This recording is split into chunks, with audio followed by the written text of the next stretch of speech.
Dave Simon and his co-hosts are completing the remaining finishing touches for tonight's episode. If you are watching the replay, you can skip to the 4-minute and 54-second mark to get to Dave's intro. While you are waiting, watching live, take a look at the news and articles about pro wrestling and MMA from The Authority, the Ringside Report Network. Our website is at ringsidereport.net. That's ringsidereport.net.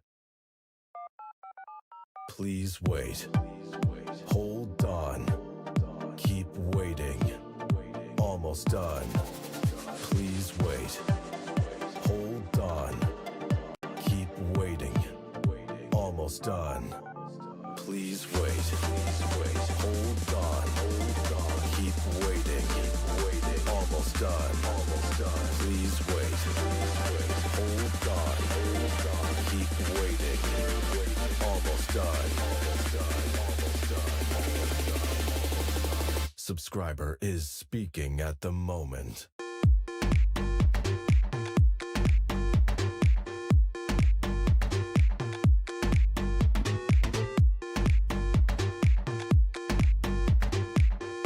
Subscriber is speaking at the moment.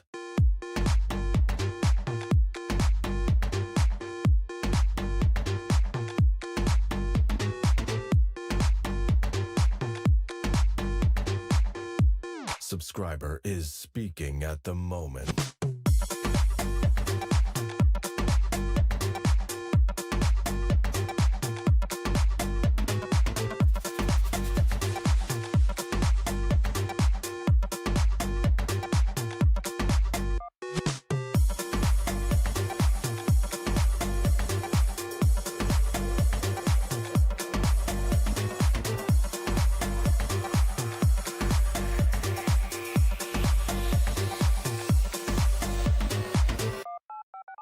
Please wait.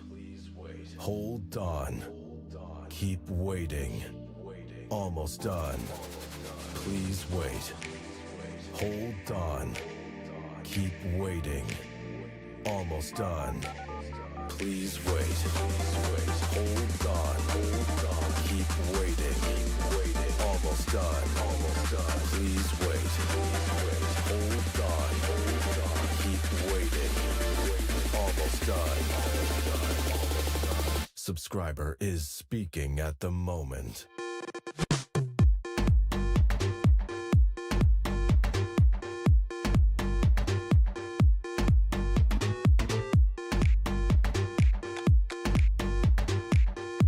Subscriber is speaking at the moment.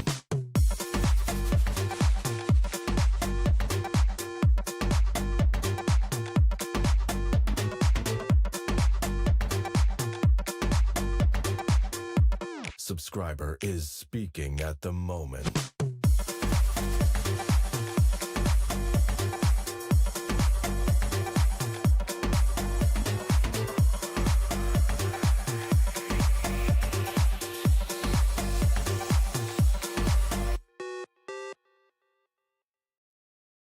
Welcome to today's broadcast from the Ringside Report Network.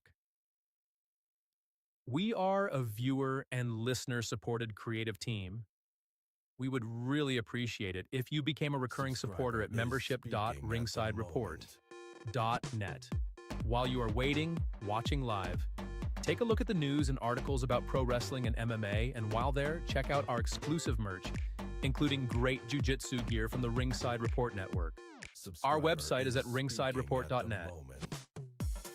It's ringsidereport.net.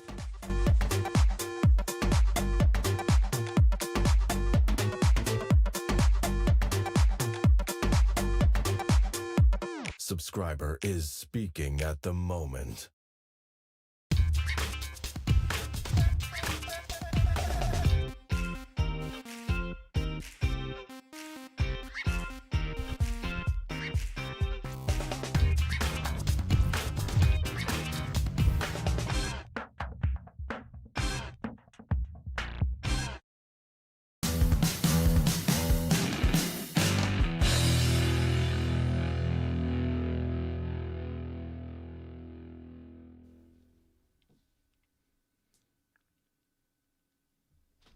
Okay.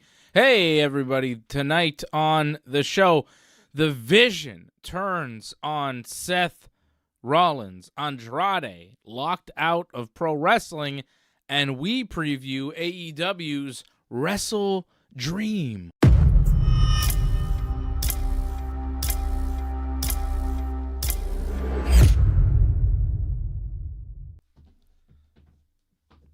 I'm dreaming.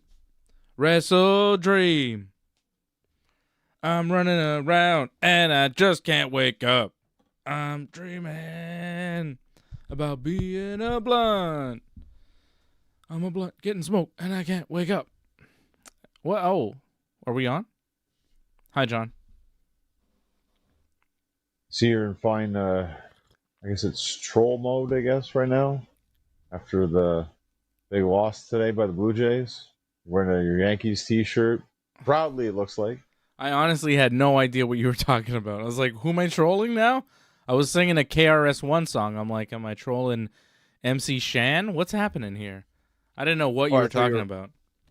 Trolling because there was that rap against the Yankees, right? So I thought maybe that was your comeback here. No, I just wear Yankee stuff because I love the Yankees. Okay. Like I only root against the Blue Jays when they're playing the Yankees. I don't care what they do when they're not playing the Yankees. They did lose tonight. I was watching. I wanted to see what was going on. What a grand slam. What a moment. Eugenio Suarez. Grand slam, bottom of the 8th in a 2-2 ball game. Put the Mariners up 6-2, and they won. They won Game 5, so they're up 3-2 in the series as they head back to Toronto. But the Mariners still losing 2 out of 3 at home. They got to go back to Toronto, where they were successful in Game 1 and 2. But, I think it goes 7. It's a tight series. It's not over. Well, I had the Blue Jays going to the World Series before the playoffs started, so I still think that's going to happen. So I still believe in the Blue Jays. Good pick. You had the Blue Jays going to the World Series before the playoffs started, and you're a Boston Red Sox fan? Your team was in the playoffs, John. Yeah, but I know the Blue Jays are a really good team. Yeah. I can admit that, unlike some other people. You're realistic. Well, I mean, they're like a hodgepodge group of they're like the ECW of baseball teams. It's like they make it work somehow. They figured it out, right? But the roster in ECW wasn't the blue chip athletes of professional wrestling. It was kind of like a reject crew that Heyman made incredible. And the Blue Jays are that in a certain ways. They don't have a lot of big contract guys, big money guys on their team, but they have a good group that puts it together. I really enjoyed watching Alejandro Kirk leg out that double where he eventually scored. Just watching that guy run is a thing of beauty. It's just he's not fast, but he's putting in maximum effort. I loved it. I thought it was good. I can appreciate the Blue Jays and some things that they do. I like baseball, I also like pro wrestling. We're going to talk about WrestleDream. WrestleDream happening tomorrow in St. Louis, Missouri for AEW. All Elite Wrestling, still doing pay-per-views. How long do you think this one will be, John? I'm expecting a little over 4 hours. There's only 8 matches on the main show, right? Yeah. As of right now. How many matches? I want to say 8 as of now, or last I checked. I mean, that can always go to 12, but I believe there's only 8 on the main show. I want to say on the pre-show there's 4 or 5 on the pre-show, but yeah, the 12 total. They've got 4 on the main show or on the pre-show, 8 on the main. Right. Yeah, we'll talk about this card. We're going to start with a little WWE stuff and some Seth Rollins news that I think has dominated the headlines this week in pro wrestling. Some Andrade news as well. Andrade, one of the biggest stories in pro wrestling, I think has made him hotter than ever in a way. But Seth Rollins, obviously a major star in the WWE. He's their world champion over on Raw. He had an incredible match with Cody Rhodes last weekend in Perth at the Crown Jewel. I thought that match was fantastic. What did you think of the match and the show overall, John? Just real quick, Crown Jewel, before we get to what happened with Seth. Well, I didn't see it live. I was in New Brunswick. Yeah. Or on my way to New Brunswick because I believe the show started around 8 in the morning, right? So, yeah, I didn't watch it live. I only saw like bits and pieces afterwards. It was kind of what I expected, really. Almost like word for word, like we said the week prior. Like how everything went down. Like the only thing where you kind of felt like maybe Roman and Bronson Reed, and that's the one where it was like, oh yeah, they actually switched that one. Yeah. Well, surprised, but kind of not surprising because it was Bronson being from Australia. It makes a lot of sense that they gave him the win. Yeah. Still, though, to beat Roman Reigns is pretty massive for Bronson Reed. Biggest win of his life.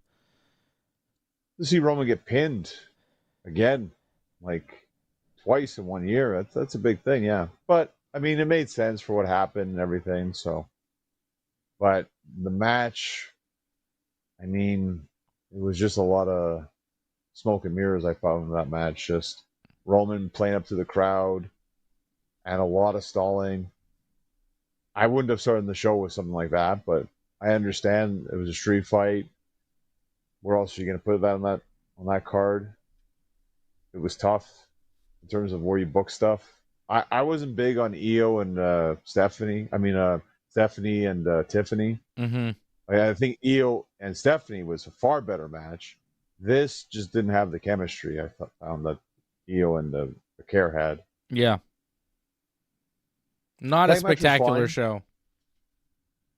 No, but like I said, the main event I thought delivered. Cody and Seth, that was a fine match. Very good. Even Seth pretty much destroying himself, but still, like, I appreciate like him doing something like that, like taking a risk like that. Yeah. It didn't quite pay off the way he wanted it to, but again, I appreciate trying to do something out of the ordinary. It was kind of shocking that he would do something like that. So what you're talking about is he went coast to coast, as they say, right? He went from one turnbuckle down to the mat on the other side of the ring, and he delivered a headbutt, a coast-to-coast headbutt. Usually guys do drop kicks for that, but he did a diving headbutt, Chris Benoit style, and the landing wasn't great, and he busted his shoulder pretty bad. And the word is, out of several news outlets in pro wrestling, that Seth is going to need surgery that will take him out for some period of time, possibly to WrestleMania or, after WrestleMania. This could be a long injury. You never know what to think with WWE or with pro wrestling, as far as injuries go, how much is a work, how much is not. But from what I'm seeing, it all seems pretty legit, especially given how they rushed the whole Braun Breaker, Bronson Reed, Paul Heyman turning on him the next night. Like, that seemed very rushed. We weren't there yet. If you're watching the story, if you're seeing how it's progressing, you know that was kind of a quick turn in the story that wasn't there yet. Like, you could tell that it was getting there, but we were not there. This was not the time. They did it because I think they know Seth is going to be gone for a while, and they need to give these guys a reason to exist on their own as independent wrestlers. Not independent wrestlers, but, like independent characters, where they can be, single stars on their own, because Seth is not going to be there, and they can't just be goons waiting around for Seth for like a year, right? So they had to rush that. And because they rushed that, I really believe that Seth is hurt. So I think Seth Rollins is definitely injured. He's got something wrong with his shoulder. There was a picture of Seth before Monday Night Raw in Perth this past Monday where he had his arm in a sling. So there's an injury there. He's going to be out for a while. They're going to have to figure out something to do with that world championship that he's holding. He's either going to have to give it up I think they're going to have to strip him, or he's going to have to vacate it somehow. And, I think maybe CM Punk, he's going to be in the mix, right? He won a world title qualifier, right? Or a world title match, right? In the main event of Raw. Number one contender match. Number one contender. Match. He's the number one contender, and the champion is out of action. So you would figure that Punk would be involved in some sort of title match, if not just awarded the championship. Who knows? But I could see Punk as the next champion. I could see Braun Breaker as the next world champion. I don't know where Gunther is at, but I think he's in the mix. Maybe a short run for Brock Lesnar. Heyman could pull him out of a hat and go, get Brock in here for a bit to Survivor Series and have him drop it there somehow. I think you got a lot of options for the World Championship. I don't think it's as prestigious as the WWE Championship, so you can really toss it to whoever, and it doesn't really matter. Interesting to note, Sami Zayn was really making a push for that world title. Then he got moved over to SmackDown. He got made U.S. champion, dropped the U.S. Championship tonight out of nowhere to the returning Ilya Dragunov. Could Sami Zayn be getting ready for a run with the world title? I mean, it's not crazy. Sami Zayn, I think, is a possibility, just as LA Knight is a possibility, just as CM Punk is a possibility. There are a lot of guys in the mix to be the next world champion, but I think we're going to see a new world champion coming up soon. Maybe at the Saturday night's main event. Maybe as soon as that. Well, I think they mentioned that Punk was supposed to get his title shot at Saturday night's main event November 1st, if I'm not mistaken. So yeah, he's the main guy featured on the poster, so it's going to revolve around him in some capacity. I think it would be kind of neat if they could bring in Brock to wrestle Punk. Whew. But if you do that, I feel like you have to put the title on Brock then if that happens. Because you kind of replace Seth, right? In this whole story. And it's weird to do that, I think. But we also have War Games coming up. I think Brock would be good in that spot for War Games. As a champion, I question. I don't know. It would get people talking. I don't know if it would get people talking in a positive way, though. Yeah, people might be upset with that. Just a real, interesting week. Seth Rollins, one of the top guys in WWE, and it felt like we were headed towards Seth versus Roman down the road, maybe even WrestleMania, and now all of that gone. Which is disappointing because, I think that was something that needed to happen, that we wanted to see.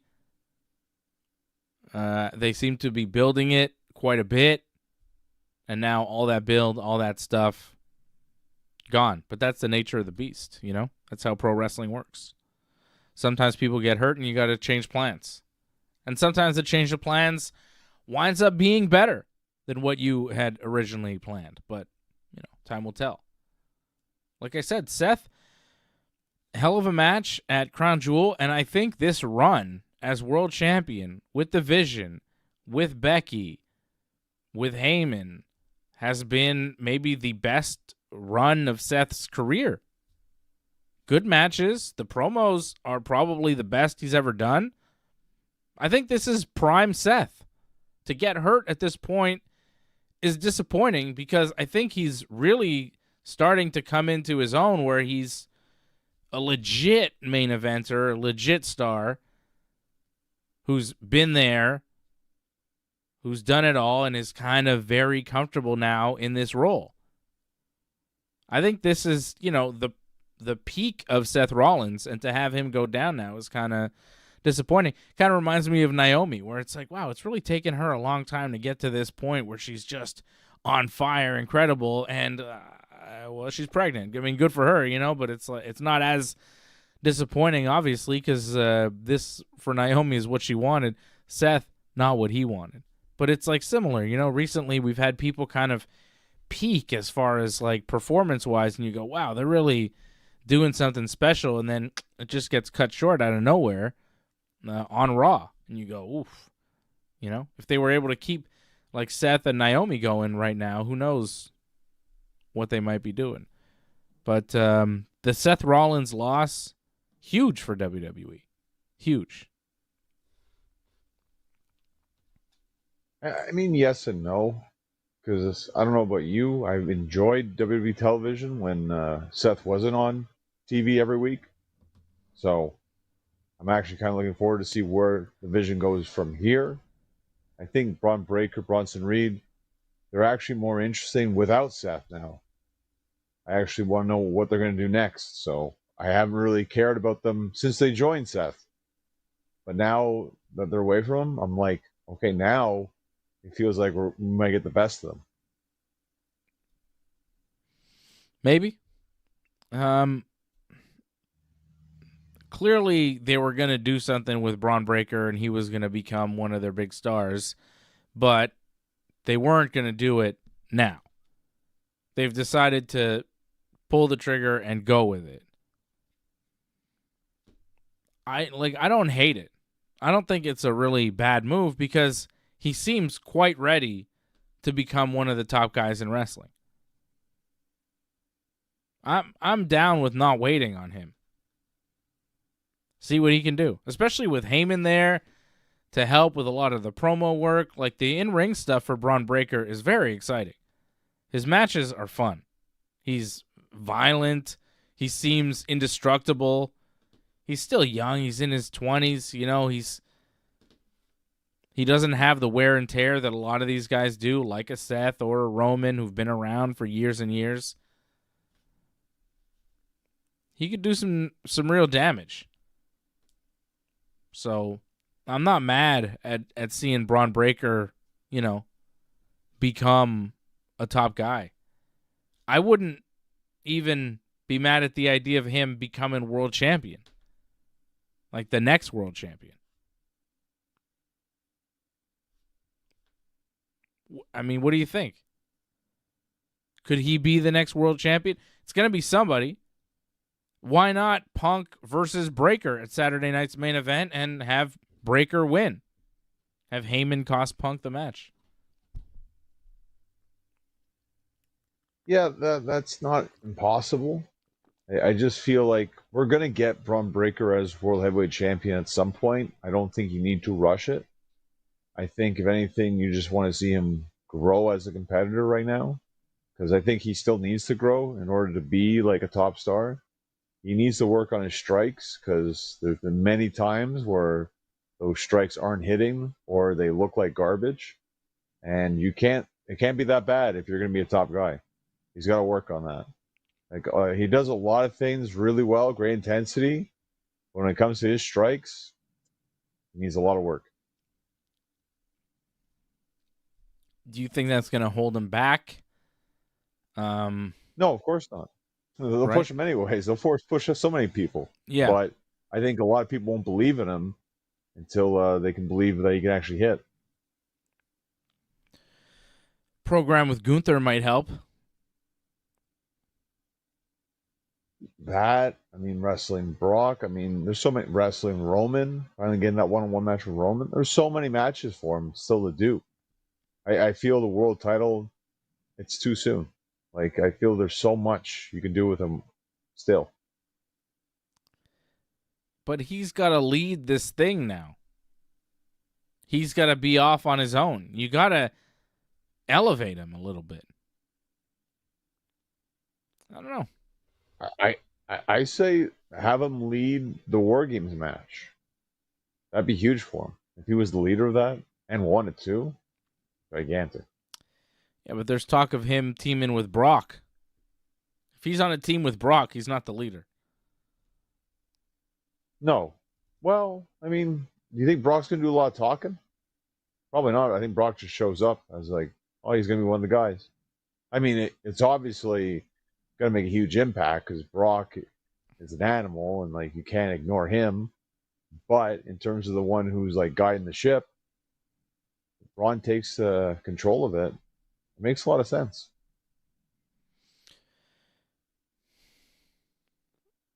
Who would you pick then to be the next champion? Punk? Do you just go with Punk? Yeah, I said give the people what they want at this point. John Cena. Take it away. No. That's what they want. Like, that was garbage, that match, by the way. That Here we Crown Jewel go. match. Pure garbage. Like, if anyone else does that match, oh, they're a mark. They just do moves that people they watch on TV, whatever. But if Cena does it, oh, what an amazing thing. What an homage. Like, oh, it was incredible. Like, such great, like, thinking about what to do and, like, bringing back those moments. Such garbage. Like, people will just love whatever John Cena throws down their throats, obviously. Makes me sick. I'm not impressed by your performance. Yeah, I'm not impressed by Cena's performance. I love it. Like, that's, to me, that's phoning it in, too. Like, just doing lazy, like, oh, just do other people's moves. That's phoning it in. Wow. I love it.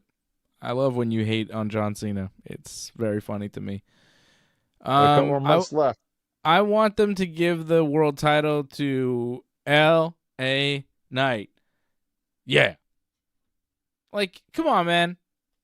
Everybody loves this guy. What are we doing? Can we give him a run already? Just give him one. Just give him one. See what happens. Like, I'm tired of him just being around and taking falls and all this stuff. Like, he's a very exciting character. People love him. Big pops, good matches, good promos, very believable. Like, come on. No?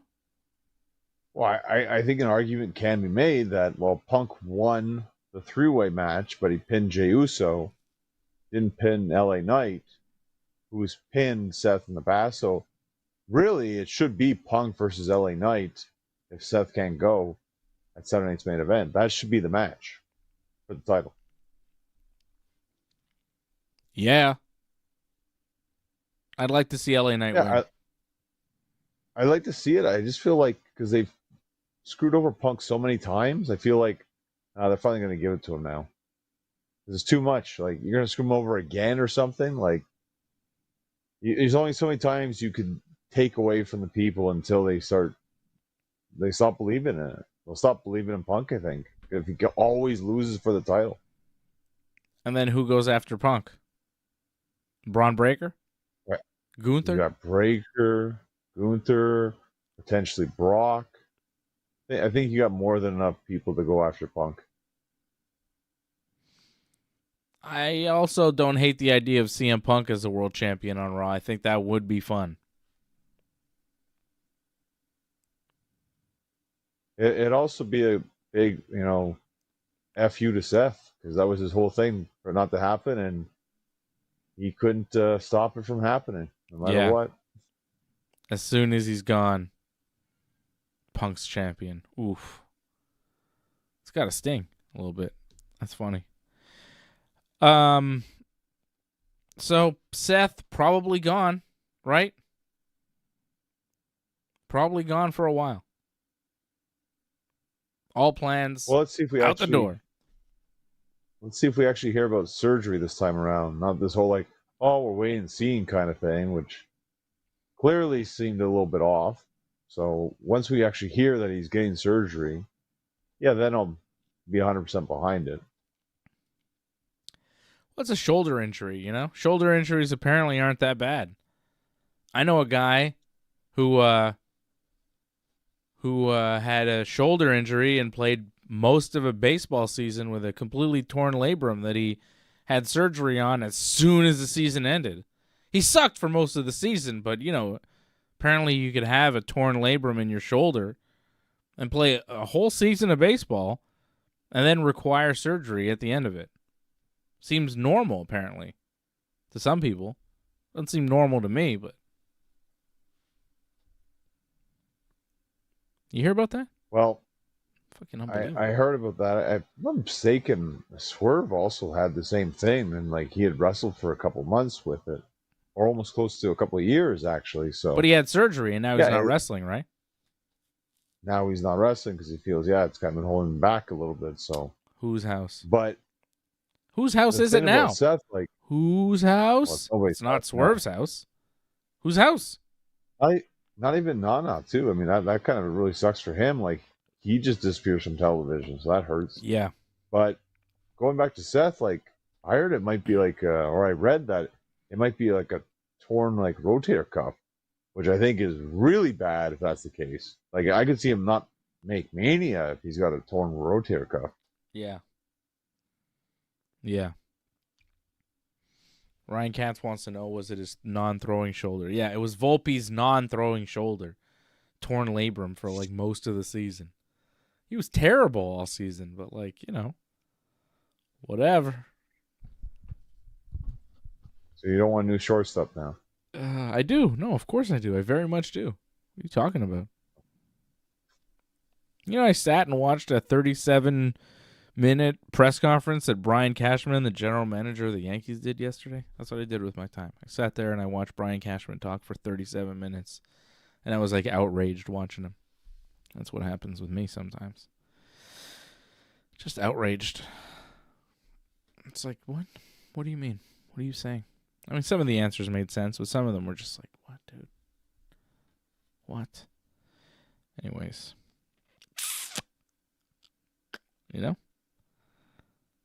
Or April comes around eventually. Yeah, I know. I can't wait. I'm ready for pitchers and catchers to report in February. I'm just counting down the days at this point for spring training. I love it. I love it so much.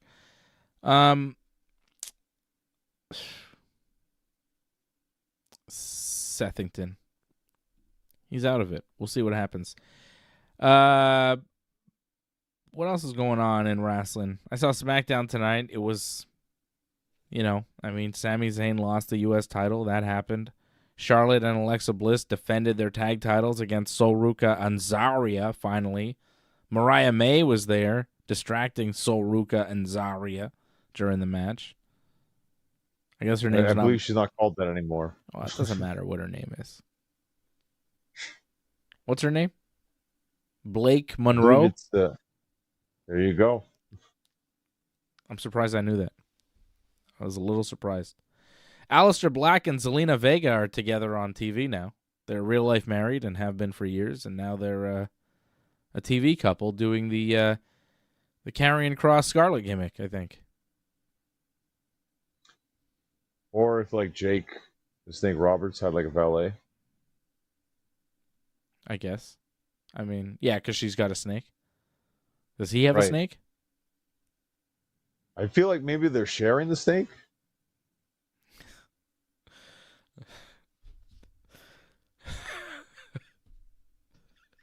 I love how that popped so well. It's amazing. Hold on a minute, player. You've really been popped. It's fantastic. They're sharing the snake, are they? Good God Almighty. Married couple. Who's all right? This is a Jim Cornette situation. Cody Rhodes did a promo. Oh my God! Hey, you busted your button now. I was trying to play my Yes Boy button. It didn't work. It would have been very appropriate at that point. Anymore. Yes Boy. Yeah, where's Yes Boy? Freaking Fraxium hurt that guy, and now they're done. He's been hurt for months after that botched flip from Axios or the other guy. Frazier. Yeah. Niles. Axiom. Axios is something else. It's like a media company, isn't it? What's Axios? No, it's Axiom. That's his name. Yeah, but what's Axios? Well, that's a good question. It's a news. It's a news site. They do political news. Axios. I thought his name was Axios. Axiom. Shows you how much you love him. Well, I mean, he hurt one of my favorite wrestlers. I don't like him, Frazier, or his brother Niles. Don't like any of those guys. No good. Botchy wrestlers. I guess You didn't like the promo they had with each other too, I guess, or they had No. against. God, what was that other match they did tonight on SmackDown? Motor City Machine Guns against. Oscarza. That was the main event. That was the main event. No, it wasn't the main event. Cody and Drew McIntyre was the main event. That wasn't really a match, though. The bell rang. Cody was in his suit clothes, but the bell rang. That was weird with the bell rang. Like, was that even anything? It was a match. It was officially a match. Cody, Jacob Fatu was supposed to wrestle Drew McIntyre for, I guess, number one contender at Cody.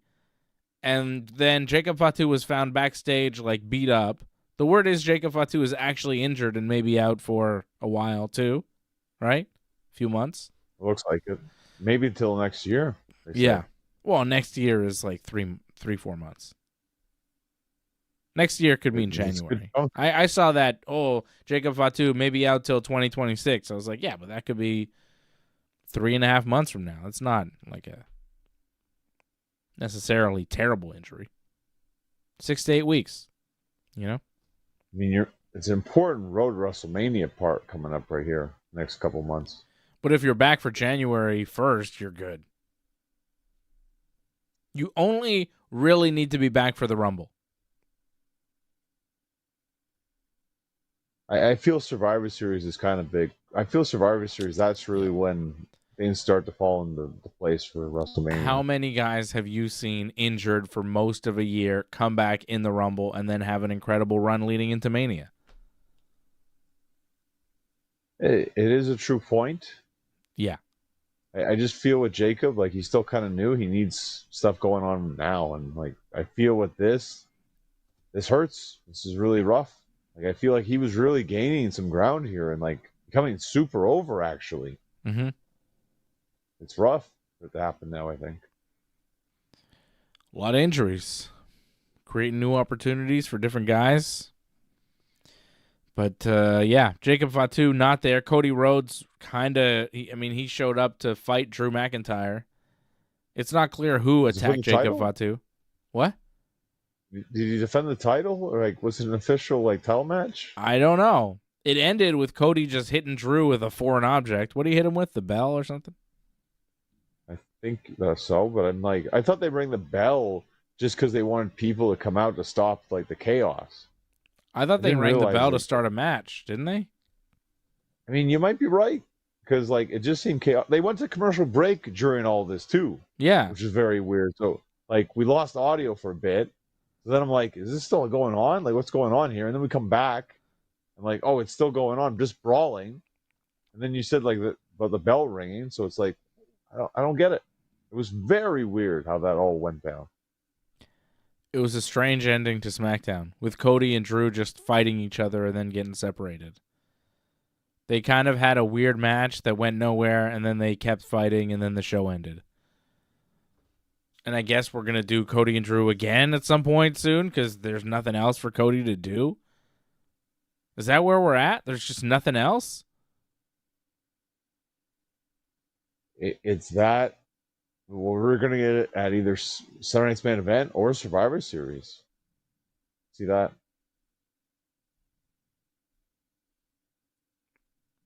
Didn't they do it already? Yeah, they did it already. Cody won. Yeah. We're going to do it again. Why? Well, as you know, have witnessed, we usually get the whole 3 PLEs roughly, or 2 to 3. So this is about on par. Most feuds. They are just, they're doing nothing. It's a lot of nothing. You look up and down these shows, and it's a lot of nothing. It would be all nothing, had Seth not been injured. Like, if Seth doesn't get hurt, nothing happens in WWE this week. Absolutely nothing. Seth gets hurt, all of a sudden, it's like a tumultuous week. Things are moving. Things are shaking. World champion's down. His group turns on him. What's going to happen? Like, they were forced to kind of do a big angle, but it's only because Seth got hurt. Seth wasn't supposed to get hurt, What was supposed to happen this week in WWE was nothing.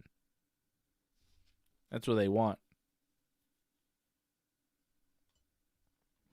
Well, especially when they're in Australia. Like, I think it was just soak in the crowd reaction, Yeah. which I feel like maybe they won't have the post shows anymore with fans because they were very anti WWE throughout the whole post show thing. And it felt like they were trying to make fun of Triple H with a lot of the stuff they were chanting at him. So Yeah. I highly expect the post shows, like they'll still happen the post shows because they know they get a fan base for. People are watching it, but I don't think fans are going to be involved anymore. That was nuts. Whose idea was it to put Triple H on a panel with like Big E and people talking about the show with a live crowd behind them who had just seen the show and were ready to chant things at Triple H? Like, they started singing Edge's song. It's crazy. They were chanting MJF. They were chanting all sorts of things.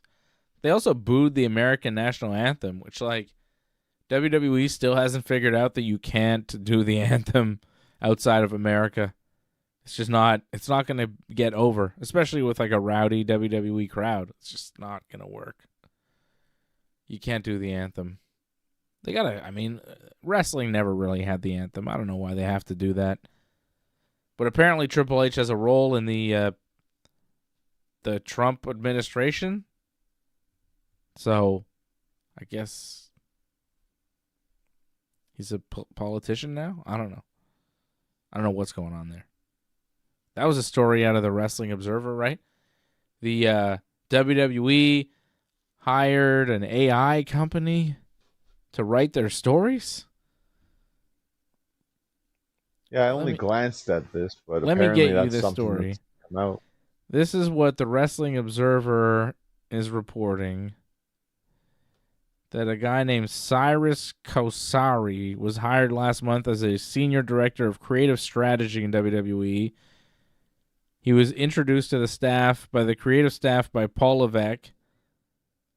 And Paul Levesque, Triple H, said Kosari would lead WWE's transition to AI-based storytelling and integrate AI into creative services like video and graphics. I mean, video and graphics is one thing, but creative storytelling is another.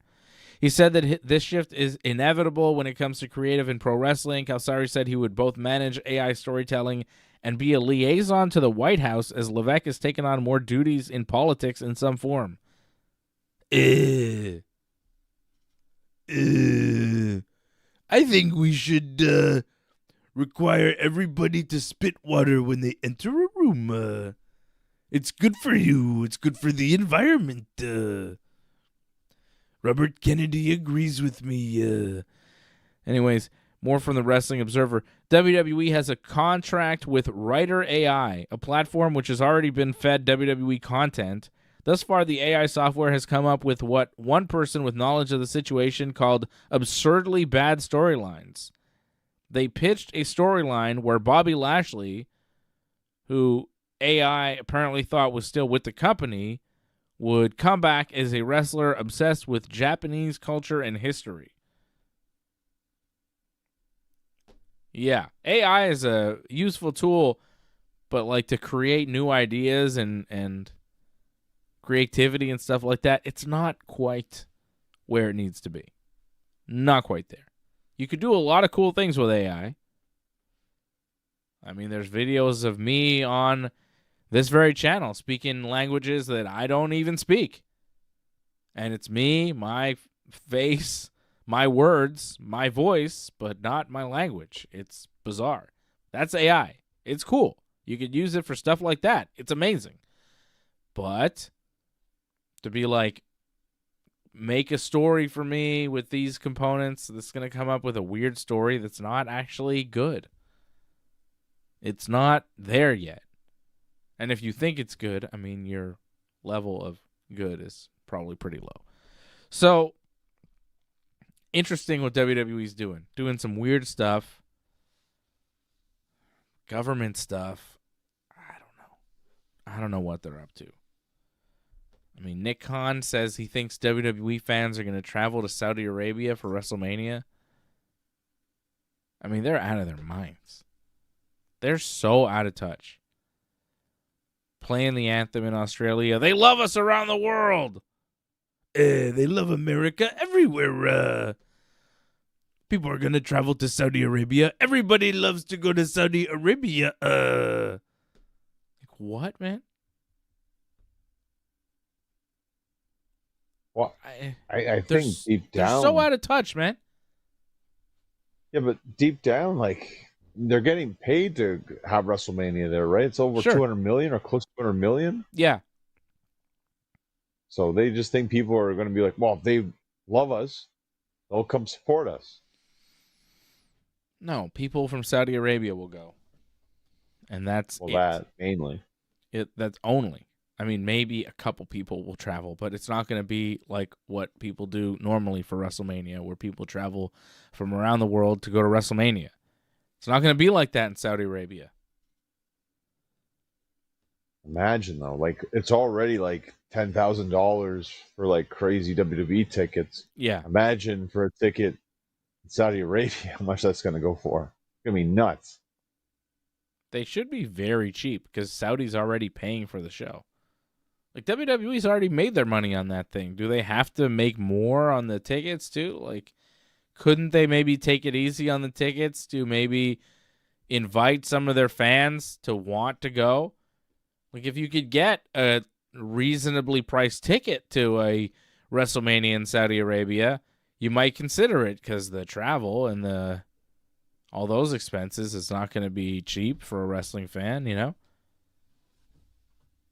I don't know. I just don't see wrestling fans going to Saudi Arabia to watch this show. Oh, deep down, I don't think WWE really cares it on, as long as they have people there. And so why are they saying it? Why is Nick Khan's dumbass saying it? He doesn't understand wrestling fans. I don't think he is a wrestling fan. I don't think he would be involved in pro wrestling, you know, if it were not for this job with the WWE. Like, he's not a wrestling guy. Anytime this guy speaks on pro wrestling, I go, you don't actually know what you're talking about. You don't have your finger on the pulse of pro wrestling fans because you are not one. You don't get it. You don't get what makes us tick. Nick Khan does not understand pro wrestling fans. He is so far removed from what a pro wrestling fan is. I believe that they're trying to change who pro wrestling fans are, but they're going to have a real hard time with that. Only millionaires. You know, it's like, how is that going to work? You can't really do that. That's not, you know. They don't want to appeal to the families anymore like Vince McMahon did. They want to appeal to the highest bidder. They just want the, you know, they said this. The TKO guy, big guy for TKO was like, oh, we're not trying to appeal to families like Vince. We want to maximize revenue and charge the most we can for tickets. Like, okay, well, that's not a great way to grow the wrestling business as the worldwide leader in sports entertainment, pal. They're doing stupid things because they're run by stupid people who don't know anything about professional wrestling and what it really is and what makes it work. These are Hollywood people running the WWE into the ground, quite frankly. Like, financially, short term, they're doing great. Long term, they are fucking this company. Mark my words, they are fucking the WWE long term. There's no vision for the future. There's no vision for creating the next fan base. Like I've said before, you become a wrestling fan when you're a kid. Most wrestling fans have some sort of attachment to pro wrestling from when they were children. If you don't get the kids, if you don't hook the kids, you're not going to create new wrestling fans. I know very few people that became big wrestling fans in their, like, adulthood. That doesn't really happen. Sometimes you lose touch with wrestling and come back in your adulthood and you're like a bigger fan, but you had that connection when you were a kid because it was more accessible to you. But if it's not accessible because it's not accessible for families and for children, I don't really know how they're going to create new fans. And Vince McMahon and every pro wrestling promoter in the history of the business understood this.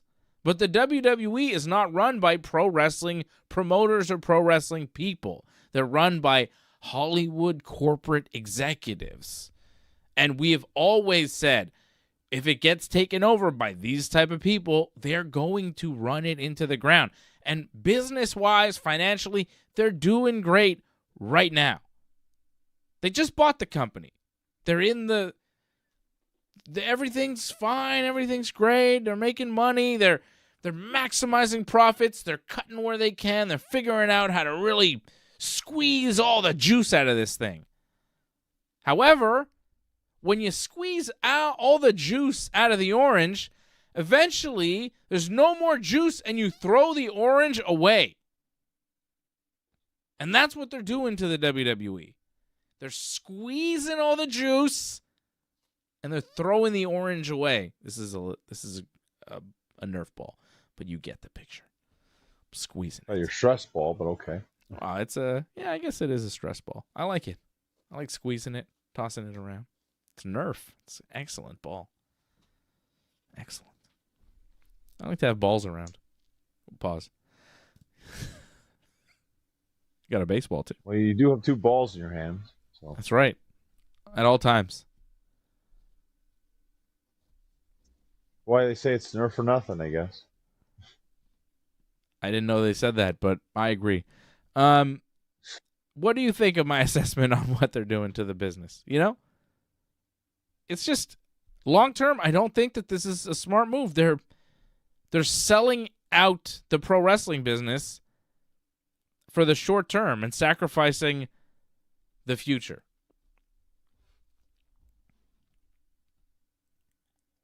I mean, I get it. They're greedy. They want to make as much money as they possibly can, and they're succeeding.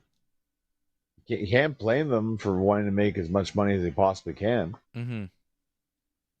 But you are right that it feels like they're hurting themselves long term by not respecting the fans and not respecting the fact that, hey, like, you're giving them subpar for outrageous prices, and that's going to come back. It's eventually going to come back, and I think a lot of people can see that too. That's going to happen. I feel like it's already happened. Yep. Slowly happened. Yep. So it's been a rough year, I feel, for WWE. I feel year prior, I feel like they were top of the world. This year, it feels like ever since the top storyline went to crap, it feels like it's slowly going downhill a little bit, sadly, in terms of like just watching it week to week. They've lost a lot of favor with the wrestling fans as well. Their creative has become stale. I think their political affiliations, you know, the strong leaning towards the Trump administration has hurt them because a lot of wrestling fans don't play that way, you know? Like they're different from UFC fans, where a lot of pro wrestling fans, you see the commentary online, more left-leaning, so they're not happy with how WWE has handled all that stuff. I think that's contributed to it. Triple H taking way more heat now. Everybody was so excited about Triple H a year or two ago. You know, all this creative stuff. Oh, he's a great booker, and finally Vince is gone, and da-da-da. And I was saying, he's not doing anything. He's just painting by numbers. He didn't start a new story. He literally finished the story that Vince started. He finished the story, and since then, has he come up with a new one? No, he has not. He hasn't done anything. And people are starting to figure that out, and people are starting to get annoyed with Triple H and his creative direction and just who he is and what he represents. So they're losing a lot of trust with the audience. It's not good. It's not good. Like, the performers are loved. The stars are loved still. You know, like people love Cody and Roman and Seth and all the guys. And who doesn't love Rhea Ripley and all these people? They're great. But we're kind of bored with what they're doing. And we point the finger at Triple H. And also Nick Khan. Like every time Nick Khan opens his mouth, I don't know if, wrestling fans in general are annoyed by this, but I am annoyed by him tremendously. I don't think he has any idea. I don't think he's got a clue. I would love to get him on this show and talk to him about pro wrestling and see what he actually knows and what he actually cares about, because I don't think he knows shit. I don't think he respects the history of the business. I don't think he respects the art of pro wrestling. I think the only thing he likes about pro wrestling is that it makes money. I have no good feelings towards Nick Khan. I think he is just an opportunistic Hollywood corporate suit who was cashed in because he saw a lane and he took it. But I don't think he's got any real love or passion for pro wrestling. And for a guy in his position who speaks on the WWE and pro wrestling to be that guy, I don't like it. I don't like it. Say what you want about Vince McMahon, and I'll say a lot of things about Vince, and he's probably an evil demon. He's a bad guy. But goddamn, he loved the business. And you knew that, pal. You knew that he loved it. He loved it 24/7, and he still loves it, and it's who he is. And you knew that no matter how much you know about wrestling, Vince knows more. He's seen it. He's done it. He's been there. He knows everybody and everything. Vince, he is a real student of professional wrestling. He cares. He loves the business. He appreciates the performers and what they do and the sacrifices that they make. He appreciates when guys get hurt for him, and he takes care of them and doesn't fire them when they're hurt. Although maybe Test, wasn't there a thing with Test? Didn't he fire Test when Test was hurt? Maybe, but I don't think he gave him like a year-long no-compete, though. Yeah. Well. Yeah, I think he paid him. Well, what about Ridge Holland? Ridge Holland, okay, under contract with NXT, injured. They extended his contract because of injury, and then they fired him while he's hurt. But he said that he's still going to get paid throughout they're not renewing his contract, so he's still going to get paid all the way until the contract ends. I don't know, but he's still going to be injured. Still going to be hurt, and he still has kids, so that's kind of rough. It's definitely terrible. Yeah, and it's a rough spot. You would think. Usually WWE, I feel like in the past, when someone's hurt, they would only release them after they've recovered, but that's not the case for this one. So you got to wonder, maybe there's some sour feelings, possibly, that maybe they wanted to get rid of him. Yeah, but it's just another move from WWE and TKO, which makes you go, oh, this is this is a company that just doesn't care about the performers. They don't care about the wrestlers. And okay, maybe Vince, I don't know. It wasn't perfect with WWE under Vince, but you got the feeling that he did care. He just wasn't always aware of what he was supposed to do. But this corporate entity that is TKO, I don't know, man. What they're doing with Andrade as well. Andrade, under contract, gets fired. They're saying they fired him because he did something, right? He did something. Wellness violation. Something Was like it a that, wellness violation?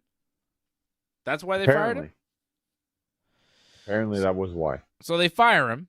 He shows up on AEW like a week or two later, and then he disappears from AEW. And people are like, where'd he go? And then we find out that he had a 90-day no-compete clause, possibly with WWE, that he violated. So now he had to be pulled from AEW because he was supposed to not wrestle for 90 days. But now, apparently, there's a clause in the contract where if you get fired from WWE for like a just cause, you can have a non-compete for 1 year.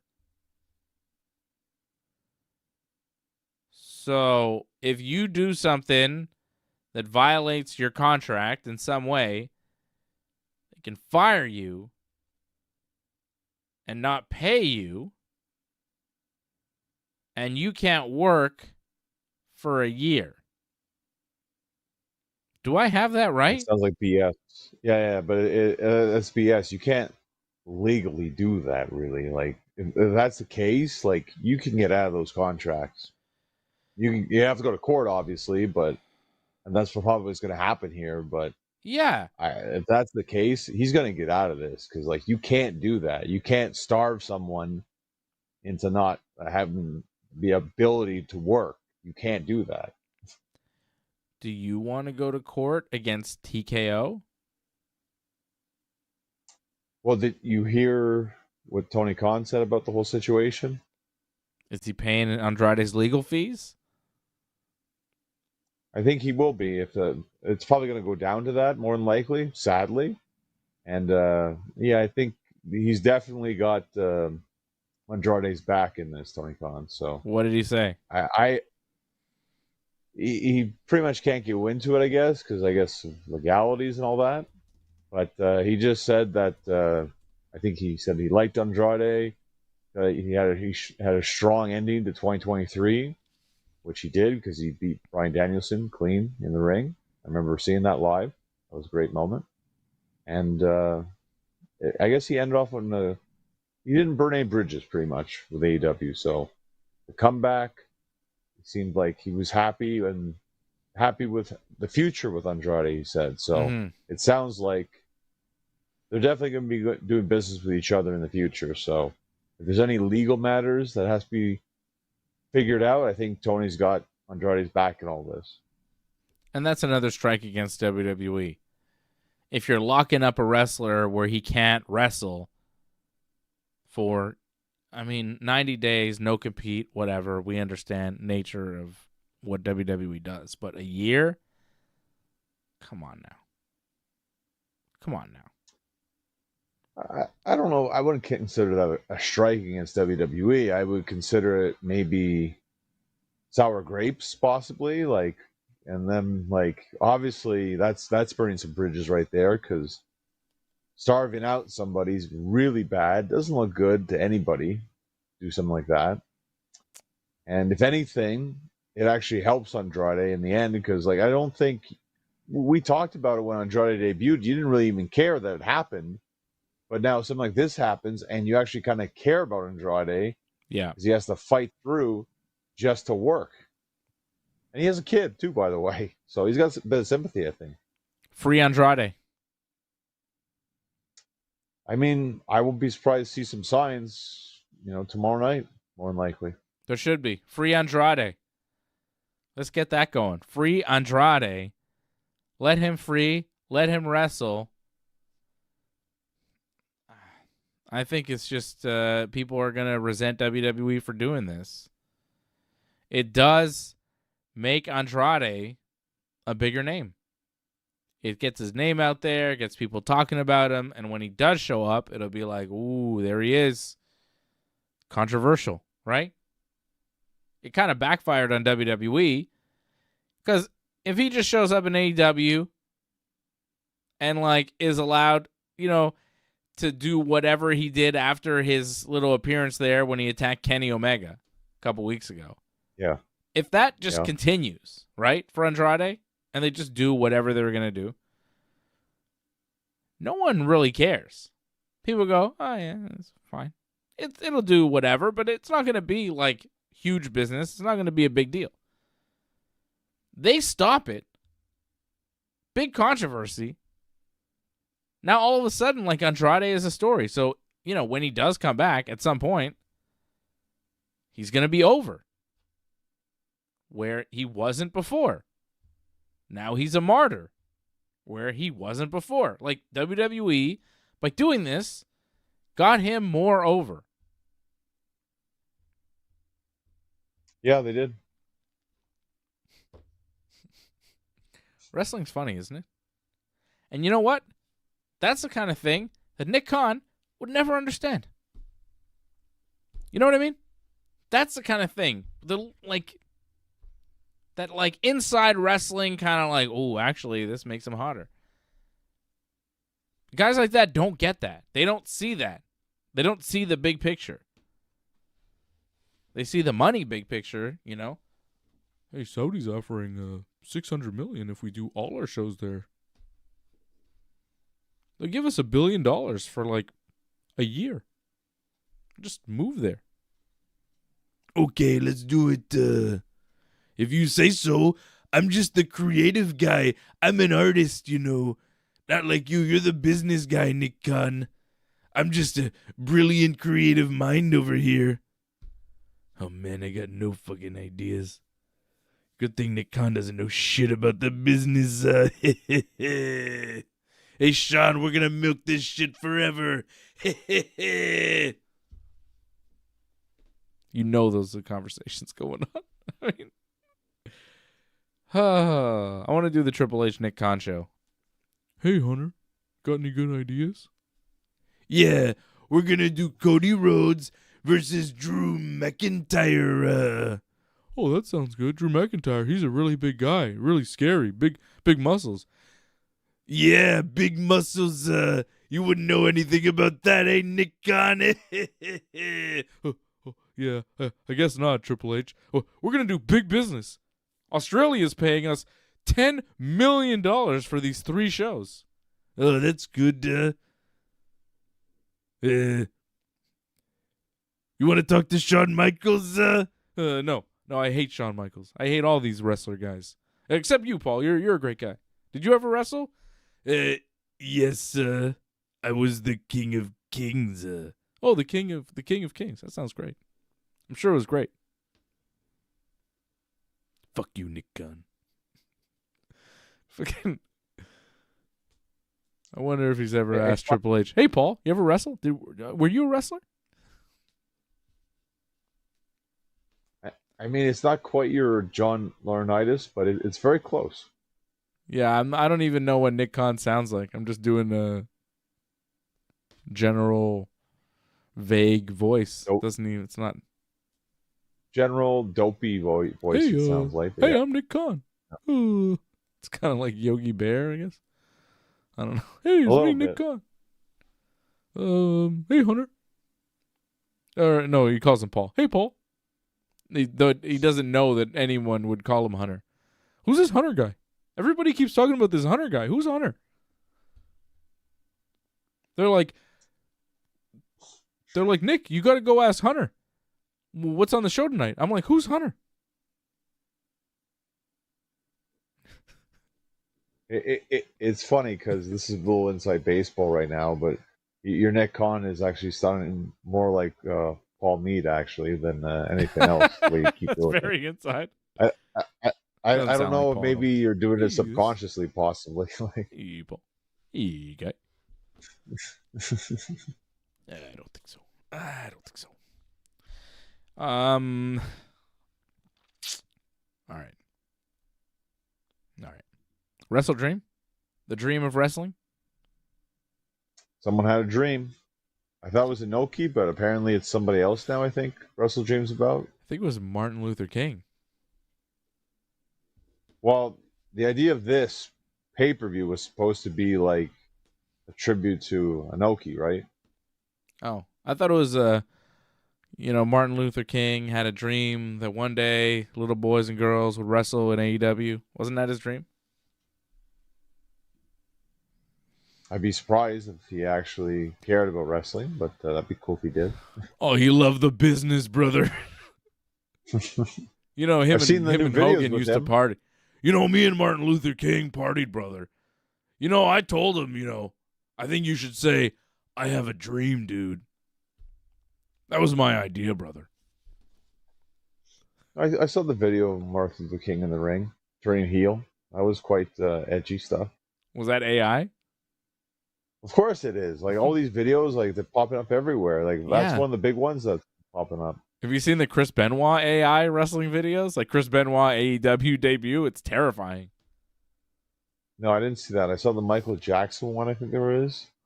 And there's an Andre one with is it Stephen Hawkins, I think? I just keep seeing Chris Benoit ones. I saw another one where the devil is there. Oh, hey, it's back. There you go. A little late. It came back. What the fuck? Just randomly. I saw one with Chris Benoit where the devil wants to bring him back to hell. It's really disturbing. I hated it. No AI. No more AI videos. I don't like it. With the wrestlers. A lot of wrestling AI videos. They're weird. Although I did see one where it was Kenny Powers in WCW cutting promos. It was very good. Because it was if Kenny Powers was real, he would have been a baseball player disgraced in the 90s, and then he would have wrestled in WCW for sure. He would have had a run. If Kenny Powers was a real person, he definitely would have had a run in WCW, and it would have been awesome. I don't know. I got to find that for you, John. Have you seen the Eastbound and Down?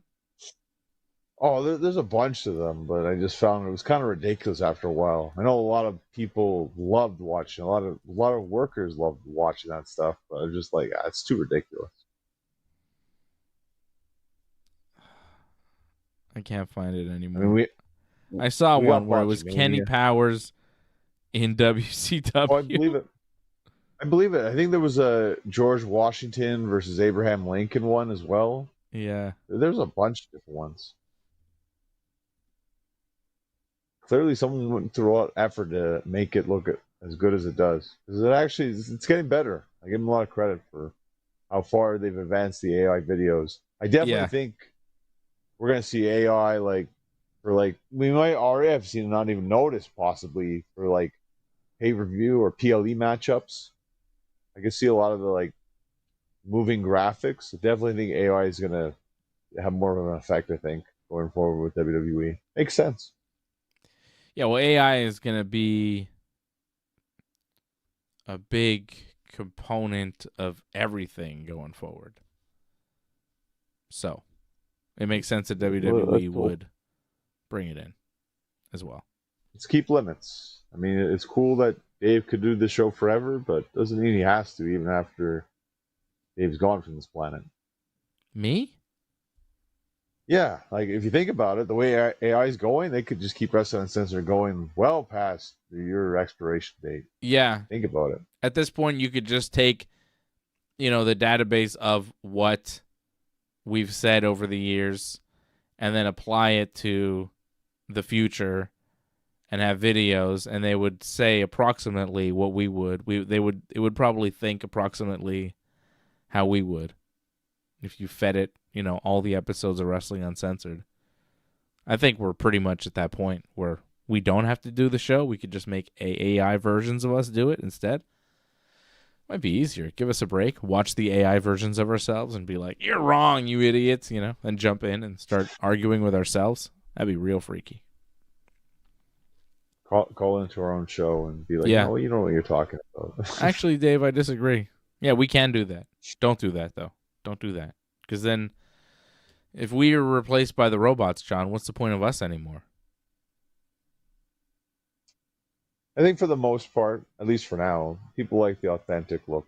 So, I think we'll real be humans. I like real humans. I like imperfections. AI is too perfect, They smooth over all the imperfections. And I think, something about the realness is good. Shout out Angelo. Shout out Jason Pete. AI is not going to do shout outs. Shout out Antoinette. Sorry about the Jays tonight, Antoinette.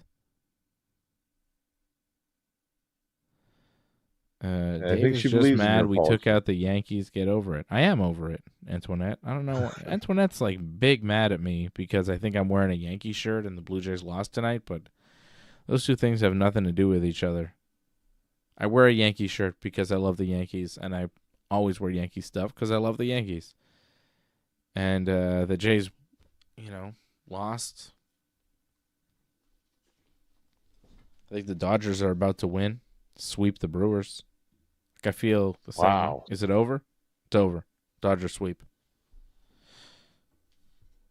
Dodgers are going to the World Series. I think, whoever wins, Seattle or Toronto, against the Dodgers is going to be pretty rough. I think the Dodgers win. Well, I'm pretty sure Antoinette would agree with that too. Like that's the hardest battle right there. Like to beat the Dodgers, like that's the greatest challenge right there. I mean, I think just to play the Dodgers, that's an achievement in itself. Yeah. Look, I hope they do it, man. I hope they do it. It'd be great. Them or Seattle, whatever. It doesn't really make a difference to me. But because the Dodgers, I feel like they've got it locked in, no matter what. Well, they're a dynasty right now. Yeah, we're watching that. Yeah, they won in 2020. They won in 2024. If they win here in 2025, that'll be 3 championships in 5 years. It's a dynasty. And good for them. It doesn't look like it's going to stop anytime soon, too. So yeah, Ohtani pitched a gem tonight. Winning pitcher. Sweep the Brewers. Brewers just best record in the National League. Couldn't get it done in the postseason. Well, the Dodgers are kind of smart. They just turned it on when it counted. Yeah. They're nasty. Highest payroll in baseball, and it's paying off for them. It's paying off. It's working for them. They're winning. I thought it was still the Mets was the highest payroll. No, okay. Mets is second highest. Oh, wow, okay. I think. I'm pretty sure Mets is second highest. Dodgers, I'm pretty sure, is the highest payroll in baseball. It's funny, the owner of the Yankees was like, Hal Steinbrenner, I think before the season, was like, well, the Dodgers, they're spending a lot and, it's a risk and we'll see if it pays off. And I'm like, it's paying off. They have a dynasty. Like, this is what you're supposed to do. You're supposed to spend all this money so that we get a dynasty. Like the ownership. I'm mad at the ownership more than the general manager or the coach. Like, it's not their fault. The owner of the Yankees is supposed to spend stupid money where the rest of the league is like, can you believe these guys? But now it's like the Dodgers that are doing that. I don't like that. I want the Yankees to be the evil team. Everybody still treats the Yankees like they're the evil team, but they have third highest payroll in baseball, which is still a lot. But, they're not the Mets or the Dodgers, but everybody treats the Yankees like they're the most evil. And it's just like, well, we haven't won since 2009, and we don't have the highest payroll, and, we kind of suck, so come on, take it easy, what? Why are people still mad at the Yankees? I feel like the Dodgers don't get a lot of hate. People don't hate the Dodgers like they hate the Yankees, but the Dodgers are crushing it. And they're spending tons of money with deferred contracts and all this weird, funky stuff. It's like, nobody's mad at them. I don't get it. Whatever. There's a lot of different reasons. I think the main reason why is just, I think a lot of people don't like the fan base for the most part. Because we're arrogant? There have been moments. They're having moments. Yankees fans are so arrogant. I'll admit it. I'm a super arrogant Yankees fan because we're the best. We have the best team and the best franchise, and we're the coolest. Can't help it, John. You know what I mean? Like, Yankees fans are for sure arrogant because we do love the Yankees so much, and we're like, they're the best. How could you not love the Yankees? What's your problem? It's kind of like that, Yeah, I get it. I could see why people hate that. For sure. For sure. But, like, when you're in it and you love the Yankees, you're like, why would you hate this? What's the matter with you? How could you hate this? They're so cool. Don't you love Aaron Judge? How could you not love Aaron Judge? He's the best. People are like, oh, but I like the Red Sox. I'm like, oh, yeah. I could see how you would hate Aaron Judge if you like the Red Sox then. That makes sense to me. I get it. Well, I can understand why people rip on Judge. I mean, let's face it. Where's the rings? I know. Very disappointing. He's got 0. Get it together. But I'll give him credit, though. I mean, this playoffs, like, he was probably the best Yankee player by far. Yeah, he's a very good baseball player. He's very good at baseball. I mean, you can't deny that. Like, he's good. He's good. I could deny his throwing arm. His throwing arm is like garbage. Like, I think his arm is busted or something. Yeah, at this point, I think it is done. But, like, come on. You're going to say he's not a good baseball player? Like, he's pretty good at baseball. He hits very well. He's a pretty good fielder. His arm was better before this season when he got hurt. Like, he's pretty good. He's had a good career. He's going to go to the Hall of Fame. I mean, it's hard to deny I'd rather that. he beat. Like, Shohei Ohtani is a great baseball player. He's going to the Hall of Fame. He's awesome. Vladimir Guerrero Jr., great baseball player. Having a hell of a run. May go to the Hall of Fame. Awesome. You know, like. All right. Well, I Didn't mean. commit to it. It's okay. Well, I think he's still young. Like, maybe the numbers aren't quite there yet, but, like, I think he's on pace to be a Hall of Fame baseball player. I mean, it's good genetics, I think. Hell yeah. Yeah. Born in Montreal, too. So, you know, that's nice. Good for him. If the Blue Jays win the World Series, I'll come on here and wear a Blue Jays jersey. How about that? All right, there we go. Okay. You heard it now. Okay. Antoinette's gonna be That'll happy make now. Antoinette happy, eh? If the Blue Jays win the World Series, I'll wear a Blue Jays jersey. And I'll come on and I'll be like, yeah, I've always been a Blue Jays fan. What are you talking about? Big Blue Jays fan from way back. Go Jays. Joe Carter, Roberto Alomar, Carlos Delgado. Those are my boys. Roy Halladay. Legends. Roger Clemens. Well, I think of Roger Clemens as a Yankee. Or a Red Sox more than the Blue Jays for some reason. I remember the Canada Day game when the Expos beat Roger Clemens. Canada Day. Jeff Juden, baby. I remember that. I was there. Yeah, that was... Wow. That was a great game. Yeah. Hot. It looked like it was super hot, though. I don't remember. I was a kid. I don't remember how hot it was. I just remember that Jeff Juden killed it, and we beat the Blue Jays in Toronto. And Jeff Juden pitched for the Expos, and it was great. And it was Canada Day, and I think it might have been the first time the Jays and Expos played each other in interleague play, like when it was a real game, and it was on Canada Day. It was historic. We went to Toronto for the game. It rings a bell. I want to say it's that same season where I think it's the first or second Expo game, and the Empire just died. Remember that? I don't know if that was that season, but maybe. Cincinnati? Oh, that season? Might have been. Was it Cincinnati? I want to say it was San Fran or San Diego, but you might be right, something like that. I feel like it was in Cincinnati, but I don't know. All right, WrestleDream, John. Can we talk about the dreams here? It's the dream, baby. Well, the main events, obviously the big thing. Well, the main event and the I Quit match. Those are the matches that are drawing the show, I think. Main event. So let's run down this card. Okay, main event would be Hangman Page defending the AEW World Championship against Samoa Joe. That is the main event, as far as I know, or as far as everyone knows. That's going to be the last match. Production team confirming to me it was Cincinnati. It was the Reds where the umpire died. So I got that one right. Just so shocking. Opening day, the Reds used to always be the first game of the season, and I think the Expos were playing them in Cincinnati. Cincinnati used to always have. It was definitely in the road. Yeah, in Cincinnati. In Cincinnati, always. The season used to start in Cincinnati. Doesn't anymore, but it used to for many, many years. Anyhow, Hangman Page against Samoa Joe for the AEW World Championship. Darby Allin versus Jon Moxley in an I Quit match. Chris Statlander defending the AEW Women's World Title against Timeless Toni Storm. Jurassic Express versus the Young Bucks, where the winners will receive $500,000 cash. Kyle Fletcher defending the TNT title against Mark Briscoe. Brodido defending the tag team titles against Okada and Takeshita. Jamie Hayter versus Tekla. The Hurt Syndicate, Lashley, Shelton, and MVP versus The Damned, Ricochet, Bishop Khan, and Toa Leona in a Tornado Trios match.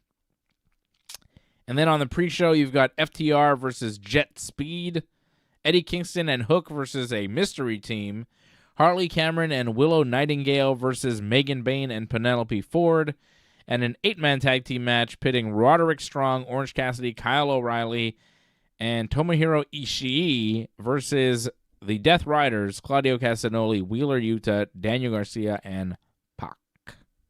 That is AEW's WrestleDream going down tomorrow night in St. Louis. Sure to be a marathon. Well, I think it starts on TNT first, does it not? There's like a tailgate party kind of collision thing going on. Jeez. I want to say that starts, at 6? Maybe at 5? I don't know. I don't want to know. I'm not watching that early. Well, you're going to be watching a good 4 to 5 hours anyway, so you got enough to watch. I don't know if I'll be watching all of it, John. I mean, UFC Vancouver tomorrow. I think at the same time. It looks pretty good. Back for the watch along? What? Oh, I thought you guys were going to do another watch along. For UFC Vancouver, it's a fight night. It's not a pay-per-view. We don't do fight night watch alongs. We do pay-per-view watch alongs. Come on, man. Canada, but it's a good card, though, for a fight night.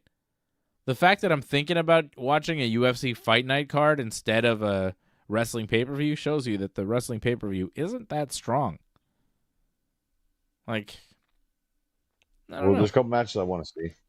Mm-hmm. Hangman versus Samoa Joe. Let's start there with the main event. It's for the AEW World Championship. I don't know. Like, I think the match itself will be good and hard-hitting, but the build to it has been just like, well, they're kind of friends.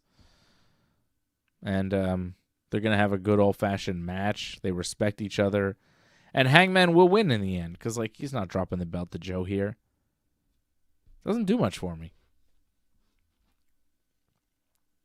Well, they try to make something out of this by having, when they teamed together against the Death Riders, after I think Hangman had pinned Jon Moxley, he was celebrating. He picked up his belt. I think he saw one of the trios titles and just like kind of tossed it at Joe kind of thing. And Joe didn't catch it because he wasn't expecting that whatsoever. And he kind of sold it like as, what the hell was that? So that's pretty much the basis of this feud. Bit of a misunderstanding / Joe was like, oh, well, you know what? I remember when I was world champion, and this is how this felt. So maybe I'll want it back.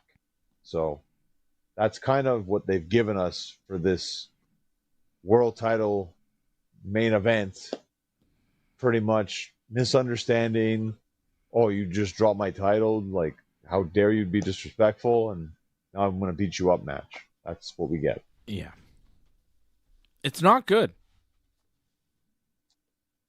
I mean, it won't be a bad match, though. I mean, I'm looking forward to Joe versus Hangman. I mean, that's a good match. I mean, even if the build could be better, they're still going to deliver in terms of in the ring. I want to see it. But as much as, WWE, we talk about dropping the ball creatively, AEW also dropping the ball creatively. Like, this is their time where they should be just crushing it and giving us an alternative that we can really sink our teeth into, but it's not that. Which is really disappointing. Like, I want to be excited about pro wrestling, but when I look at the WWE, it's stale, and when I look at AEW, it's disjointed and not exciting at all. And, like, there's barely any stories or effort into the stories put into it. You don't feel like there's any kind of personal grudge or animosity. When there is a personal grudge or animosity, they keep the talent on separate TV shows and never have them wrestle. It's like they're scared of real conflict. So they have this made-up conflict that nobody believes. Like Hangman and Samoa Joe. Nobody buys that there's any heat between these two guys. Samoa Joe wants the title back. Well, he's not going to get it because it's Hangman's time, so who cares? This is not a main event I care to see.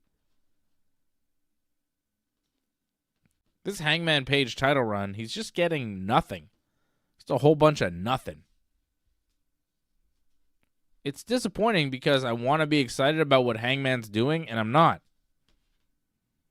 He should be one of the hottest stars in pro wrestling right now, and he's not. He's not. He's the world champion, and no one cares. It sucks. He was more over, and again, this has happened to him. This is the second time. Second title run. Way more over. On the road to winning the belt. Wins the belt, and it's like, oh yeah, whatever. And it's not really his fault. It's the creative that they give him as champion.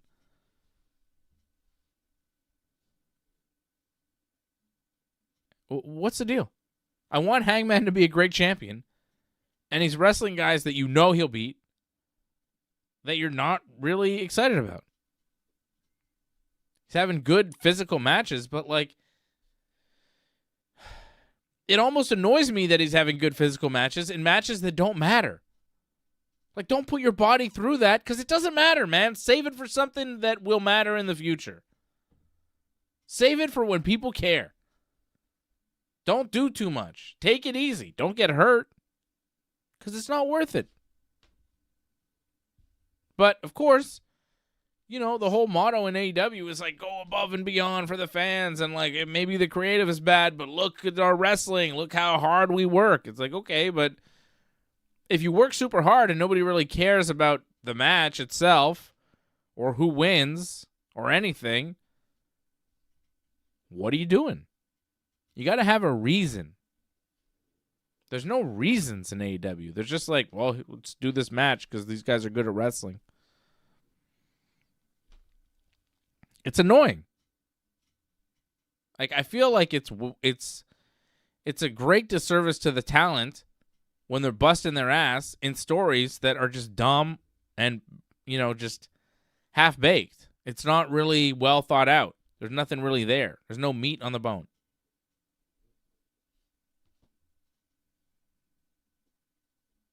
I'm not wrong, John. I'm 100% right about this. It's disrespectful. Like, they're busting their asses, and how hard is Tony Khan working on this creative? It doesn't seem like very hard. I mean, it's football season, I guess. Maybe he's more focused on that. Because the AEW show, I swear AEW always dips when football starts. Is that a coincidence? I feel a huge problem here is that there's just one too many pay-per-views right now that they had, and now we're doing the whole monthly thing for a little bit. I feel like it's a little too much for them. Like, it was better when you had a little bit of breathing room from All Out to Full Gear. But when you give us another show, kind of almost out of nowhere kind of thing, it kind of exposes them where it's like, well, they didn't have a lot of things building because they were already kind of going super fast because they went all into All Out within 2 weeks. Yep. So it kind of made things like they had to plan it ahead. They planned it all right for this, but I mean for that. But for WrestleDream, I feel a lot of things got rushed. A lot of things were like, well, let's just do it for the sake of it's going to be a good match.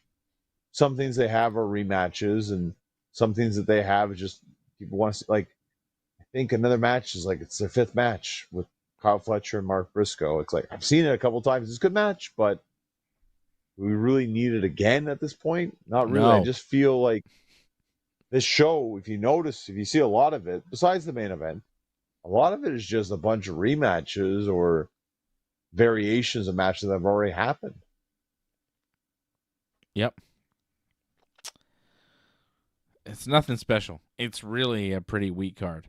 Darby, Hangman is winning though, right? Can we just do a prediction there? He's going to defend the title. Yeah, I'd say Hangman would be my lock for the night. Yeah, I'd say so. Darby Allin versus Jon Moxley in the I Quit match. That's pretty good. I think the match will be good. But, I was watching their promo, the little prison promo thing that they did this week on Dynamite. Wasn't a fan of that. No. And, it was way too cinematic and overdone. I mean, it was better than the Chris Statlander, Tony Storm backstage promo. Yes, but still, not good. I wasn't a fan. They could have done it well, actually, if they didn't shoot it like it was like a cinematic scene. Just shoot it regular. I think that could have worked. And could we just stop in AEW with the storylines that involve the soul of AEW as a company and the existential, the future of the AEW company and the brand, and everything is this existential crisis in AEW. They always have one of these stories going where it's somebody has to protect AEW from the bad people in AEW and protect it from going out of business or getting bought by WWE. It's not really clear what they're protecting AEW from. But Jon Moxley has done this whole crusade to protect AEW, and he had to make sacrifices along the way by beating up Bryan and doing all these things. And Darby's I understand what you're trying to do. I just don't agree with your methods, and we have to protect and save AEW. And if you as a company keep pushing these stories to your fan base saying we are in an existential crisis and this man is trying to protect the company and save the company and we're going to get killed if we don't do this, eventually your fan base is going to say, oh, well, this is a company that's on the brink of, extinction. So what do I care about this stupid company? And they just keep doing that stuff. I feel like AEW, maybe in the beginning, it's okay, let's be the soul of AEW, and this is a fight for the soul and the heart of AEW to keep it homegrown and what it is, but at this point, you're still doing it, and you go, okay, me as an AEW fan from day one, watching all the Dynamites, I'm there every week, seeing everything. I go, is this a company that's worth investing any more of my time in?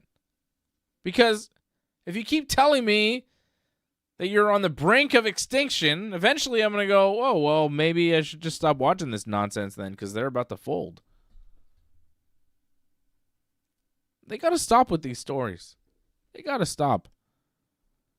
I've got to protect AEW from something. I'm surprised you didn't like the story because they mentioned Bryan Danielson quite a bit, and he talked about it on commentary. So I feel at the show he's going to get involved in some capacity, I think. But he mentioned him way too much for him not to get involved, I think. Maybe. I don't know. I don't need Bryan Danielson to get involved. He had his career. It ended. It was great. I don't need him attacking unless he's coming back to actually wrestle. Wait and see. Yeah. I mean, another match would be good. Hopefully he does wrestle a couple more times in his career. I think he will, but yeah, maybe he'll get involved. I think he's going to need to because clearly Pac and the boys will get involved for Moxley. So how's Darby going to win this one? Or does he? He lost a coffin match. Maybe he loses this too, but I don't see Darby quitting. So I feel like Moxley's going to quit somehow. The only way I'd see if Darby said I quit, it's because of Danielson. Right. If something happens to Danielson. Quit or we'll kill Bryan. Well, put the bag over his head again or something. Yeah, I maybe see they'll do that. That sounds about right, doesn't it? But I think they'll be able to overcome the odds. I think Darby and Bryan will help out a little bit, but I think Darby will get the win. It's like they've been killing him almost the whole time. He's got to get something over here. I'd like to see Darby get a win over Moxley. Just one. I think it's going to happen. Mm-hmm. I can see him put like Moxley in a body bag. They do a nice little edit, lights it on fire. You hear him scream, "I quit," obviously, because he's on fire. Yeah. But it's not really him. Or it is. I see that going down. I think it is him. Because he's crazy. I hope not. I mean, I don't want him to actually get first degree burns. You could put that, like, that thing they put on you. Oh, the stuff that protects you so you don't get caught on fire. Yeah, they could do that. I got Darby winning. Give Darby one. He lost the last one. He's got to win one at some point. We got Darby. Statlander versus Tony Storm for the AEW Women's World Title. Statlander just won it in a 4-way last pay-per-view, right? So yes, I think she retains here against Tony. Solidify her as a champion. If she loses here, it's like, what was the point? I agree with you, but I also feel Tony's the best thing for AEW, period. So it's never a bad idea to put the women's title back on Tony like as soon as possible. To me, the promo that they had together showed that I don't think Statlander is ready to be that top champion. She can be a champion, but not the champion. And that's it. She has the title. So I think Tony is the person. Tony Storm is the one who should be the one representing AEW the whole way through as the top female wrestler. Because she is. Well, Statlander was trying to do like a Tony Storm impression. She was like doing Tony Storm stuff. Of course she's going to look bad doing that in comparison to the real Tony Storm. She was like talking like Tony Storm. She even had like a bit of an accent at one point. What the hell was she doing? To me, it's just like, it was that bad where I'm like, I don't see her as the champion. You got to take that off her now because that was that bad. Well, she can wrestle though. Yeah, and it'll be a good match and all that. I mean, it's awkward with them just like what's pretty much just stripped down and then we'll fight each other. I could see something like that happen in the match, but I see Tony not winning, which is it's unfortunate. She should win. I think Statlander's going to win. I agree with you. I think Statlander retains the women's title. The Jurassic Express, Jack Perry and Luchasaurus. Jack Perry out for revenge, hates the Young Bucks for abandoning him, wants revenge on the Young Bucks. He's teaming up with his old buddy Luchasaurus. Winner gets $500,000 cash. Kenny Omega's not booked on this show, and he's been involved in this whole thing. Do you see a Kenny heel turn? Because on Dynamite, it was interesting. Like, Kenny had a trios match where he teamed up with Jack Perry and Luchasaurus, and then they're celebrating in the ring, and then Kenny exits the ring just right before the Young Bucks run in and start attacking Jungle Boy and Luchasaurus. And then Kenny kind of stops them and, tells the Young Bucks to stop. And, like, he's kind of still friends with the Young Bucks, but he's friends with Jack Perry, and he's kind of caught in the middle. I feel like he might pick a side here and choose the heel side. Do Kenny and the Bucks ride again as heels here in AEW? Like, that was the feeling I was getting on Dynamite. Really? I felt the opposite. Yeah? Yeah, I felt the opposite. I really feel like Kenny, if anything, I think he buried the hatchet with Jungle Boy because I feel like there was a bit of tension there. But after what happened on Dynamite, I actually feel I can see Kenny actually teaming with Jungle Boy or Luchasaurus on a more regular basis. I feel like they needed this for Kenny to help solidify him as a babyface and to actually help solidify Jungle Boy and Luchasaurus, because if they can come around on Kenny Omega, everyone else will come around on Jungle Express as well. I think that's the philosophy here. Why isn't Kenny booked on this show? Because I think he was feuding with Andrade, right? Oh, I see. So I think Kenny helps the Bucks win. Wow, that's quite the shocker. Okay, I'm going the other way. I think Jungle Express Jurassic Express. He's in Jungle Express. Jurassic Express. They're going to get the win because they're just coming back here. I think they're building them up to go for the tag team titles, and I could definitely see them becoming tag team champions because we'll get to it a little bit later on. But there might be new tag champs.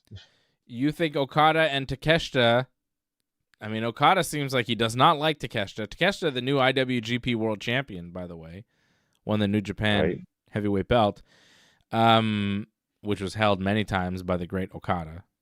Maybe the greatest IWGP heavyweight champion, Kazuchika Okada. So Okada and Takeshita don't seem to be getting along, but they are teaming up against Bandito and Brody King for the AEW tag titles. And I could definitely see Okada and Takeshita winning the tag titles here. How do you beat those guys? That's exactly it. Like, to me, it feels like it's not just a dream team. It's neither guy can really take a loss at this point. They build up Okada as the one guy no one can beat. He's a unified champion. He went over Kenny at the big show. I feel like if he takes a loss, that's got to be a huge deal. He ain't taking a loss in something like this, kind of not a throwaway tag, but in a tag where it's like it wouldn't mean much if he got pinned, and that's got to be the biggest deal in the world. And with Konosuke, he just won, like you said, the IWGP Championship. You're going to have him lose? I don't think so. You shouldn't, anyways. No. So I feel like they have to win the belts because they have two guys that are unstoppable. That Don Callis family promo that they did backstage to celebrate Don's birthday was maybe the only backstage promo that wasn't super awkward and uncomfortable to watch on Dynamite. So that's saying something about those guys and what they're doing. Well, I feel like a lot of Don's stuff, like, it may not be always the greatest thing to watch, but it makes sense. Yeah. If you understand, like, the motivations and everything, and yeah, you get enough workers, you're going to have some really good workers. You might have some, lower mid-card workers, but still, like, I think he's got some of the best talent already in his family. It just keeps continuing to grow. So, yeah, I think they're pushing, like, I think they're getting fully invested in the whole let's get behind Don Callis and his family. I think they should. He works. He makes sense. He knows what he's doing. Like you said, everything he does makes sense. He's a real professional. He's been around the business forever.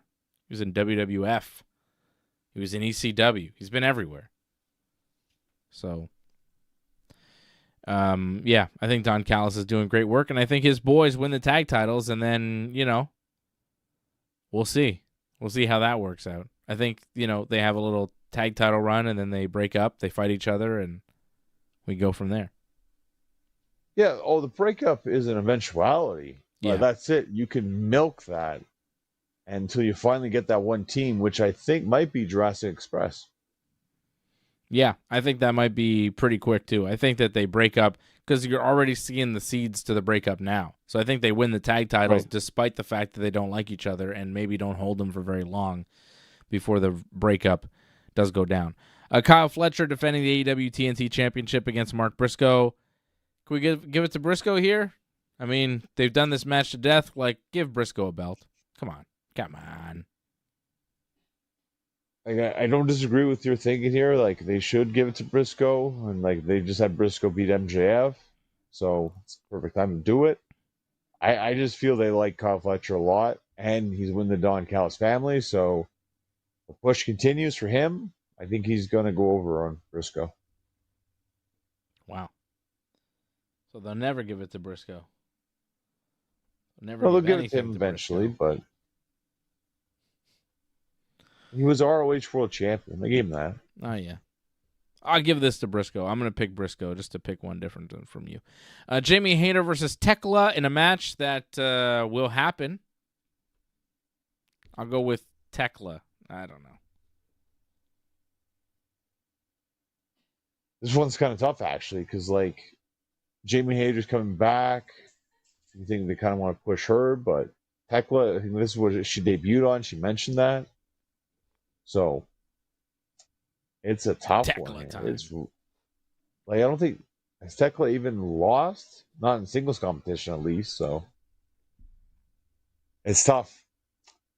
I feel like you're right about Tekla to win, but it could easily go the other way. It's one of those matches where it's like, I'm going this way, but I feel like it's 50-50. Mm-hmm.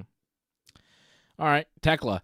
Hurt Syndicate, Lashley, Shelton, MVP versus Ricochet, Bishop Khan, and Toa Leona in a Tornado Trios match. Didn't they just do a street fight? What are they doing? They did a street fight. They did some other matches. They did another tag this past Wednesday, which I thought was fantastic. That was the match on Dynamite, I thought, this week was that tag match. So that was very good. Mm-hmm. Why was Shelton yelling on the finish? Like, he was getting pinned and he was saying something. I don't know what he said, but he was like yelling something. Yeah, I don't know. That was weird. It was weird, right? You notice that too? Yeah, I don't know what was going on there. Maybe because something's supposed to happen after the match, so just telling people their cues or something. I don't know. Yeah, but he was weird. Clearly yelling something as he was getting pinned. It was like, well, what? I don't know. Yeah, I don't know. I'm gonna go with Hurt Syndicate. I mean, they lost their first ever tag match. That's it. Yeah. They'll win. They'll win the trios match. And how about some pre-show matches? FTR versus Jet Speed. I'll go with FTR. Yeah, I'd go with FTR. I mean, I think it should be a good match, but FTR is one of the best tag teams in the world, so they should win. Eddie Kingston and Hook versus a mystery team. Who will they be? That's a great mystery. I mean, it really can be so many different people. Yeah. I mean, given, again, it's WrestleDream, supposed to be a tribute to Inoki. I mean, they can bring anyone from Japan then, right? Yeah. That'd be kind of cool if they did. But either way, like, I don't see like a random team winning this match. Yeah, I think Kingston and Hook wind up winning. Harley Cameron and Willow Nightingale versus Megan Bayne and Penelope Ford. I'll go with the babyfaces, Cameron and Nightingale. Okay, I'll go with the heels because I feel like this could easily go either way kind of thing. But I feel the heels are a more actual tag team, so go with the heels. All right, and how about Roderick Strong and Orange Cassidy, Kyle O'Reilly, and Tomohiro Ishii against the Death Riders, Claudio, Wheeler, Garcia, and Pac? I'm going to go with Death Riders. I go with Death Riders too, just because you kind of want to have it's like, well, it's one win, then it's going to be another win kind of thing. It won't be, but I think that will be their philosophy. Mm-hmm. All right, and that is AEW's WrestleDream going down tomorrow night. Johnny, when's your next match? When can people see you? I'm off right now. I'll be back November 7th in Sudbury. Got a big match against Paulo Triassi, who was in that ladder match, who I threw through a door, and now wants revenge against me. So Paulo can bring it, but he might get some more violence. November 7th in Sudbury, Project X Wrestling. Go check him out. He is the great Johnny North. And this has been Wrestling Uncensored here on the Ringside Report Network. Thanks for sticking with us to the end.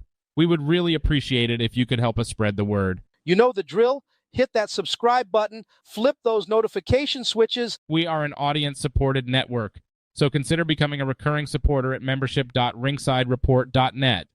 Check out our website at ringsidereport.net.